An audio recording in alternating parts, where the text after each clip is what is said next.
মহাকাশ থেকেও দৃশ্যমান মুসলিম সংখ্যাগরিষ্ঠ দেশ সুদানের ভয়াবহ গণহত্যার রক্তের বন্যা। এটাই সেই ২০ বছর আগে শুরু হওয়া দারফুর গণহত্যার শেষ অধ্যায় বলে মনে করছেন মানবাধিকার বিশ্লেষকরা।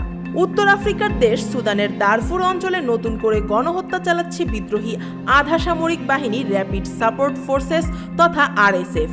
স্যাটেলাইট চিত্রে দেখা যাচ্ছে শহরের রাস্তায় ছড়িয়ে ছিটিয়ে রয়েছে শত শত দেহ, চারপাশে রক্তের দাগ, যা মহাকাশ থেকেও দৃশ্যমান।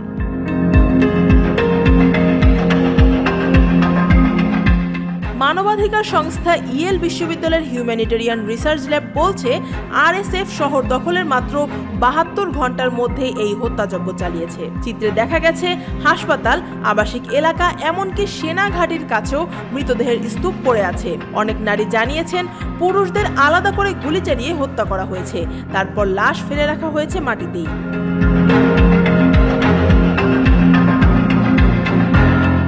সৌদি হাসপাতাল নামে একটি স্থানে অন্তত ৪টি দেহের স্তূপ শনাক্ত হয়েছে। প্রথমে সেখানে মানুষদের সারিবদ্ধভাবে দাঁড় করিয়ে রাখা হয়েছিল। পরদিন একই স্থানে দেখা গেছে দেহের স্তূপ, যা থেকে ধারণা করা হচ্ছে বন্দীদের গুলি করে হত্যা করা হয়েছে। HRL এর বিশ্লেষণ অনুযায়ী RSF এখন শহরের সেনাঘাঁটিগুলো নিয়ন্ত্রণে নিয়েছে। ২৬ অক্টোবরের স্যাটেলাইট চিত্রে দেখা যায় সুদানি সেনাবাহিনীর ৬ষ্ঠ ডিভিশনের ঘাঁটিতে অন্তত ১৫টি নতুন বিস্ফোরণ ও পোড়া দাগ রয়েছে, যা ১৫ই অক্টোবরের ছবিতে ছিল না।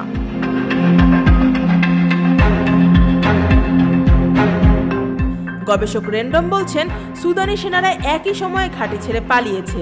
এতে ইঙ্গিত মেলে তারা হয়তো RSF এর সঙ্গে কোনো গোপন চুক্তিতে পৌঁছে সাধারণ মানুষকে হত্যার মুখে ফেলে পালিয়েছে। ১৮ মাস ধরে অবরুদ্ধ এল ফাশের শহর এখন পুরোপুরি বিচ্ছিন্ন বাইরের দুনিয়া থেকে।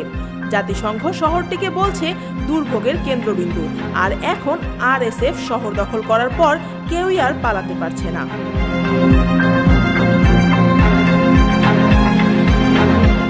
এর আগে চলতি বছরের জানুয়ারিতে যুক্তরাষ্ট্রের পররাষ্ট্র দপ্তর জানিয়েছিল সুদানে, বিশেষ করে দারফুরে RSF গণহত্যা চালিয়েছে। গবেষক র্যান্ডমের ভাষায় এটাই সেই দারফুর গণহত্যার শেষ অধ্যায়, যা শুরু হয়েছিল ২ দশক আগে। মানবাধিকার পর্যবেক্ষকদের মতে এবারের অভিযান আগের চেয়ে অনেক বেশি সংগঠিত। দারফুরের জামজাম শরণার্থী শিবিরে নির্বিচারে আগুন দেওয়ার পর এবার এল ফাশের শহরে ব্লক ধরে ধরে অগ্রসর হচ্ছে RSF। ঘরবাড়ি না জ্বালালেও ঘরে ঘরে গণহত্যা চালাচ্ছে তারা।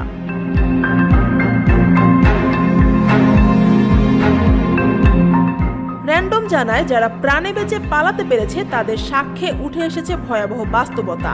পুরুষদের আলাদা করে হত্যা করা হচ্ছে, আর নারীরা ও শিশুরা লুকিয়ে আছে প্রাণ বাঁচাতে। র্যান্ডমের আশঙ্কা হত্যাযজ্ঞ এখন আরো জোরালো হবে, আর পরবর্তী টার্গেট তারাই যারা এখনো লুকিয়ে বেঁচে আছে। আফিয়া আক্তার, ঢাকা ওয়াচ।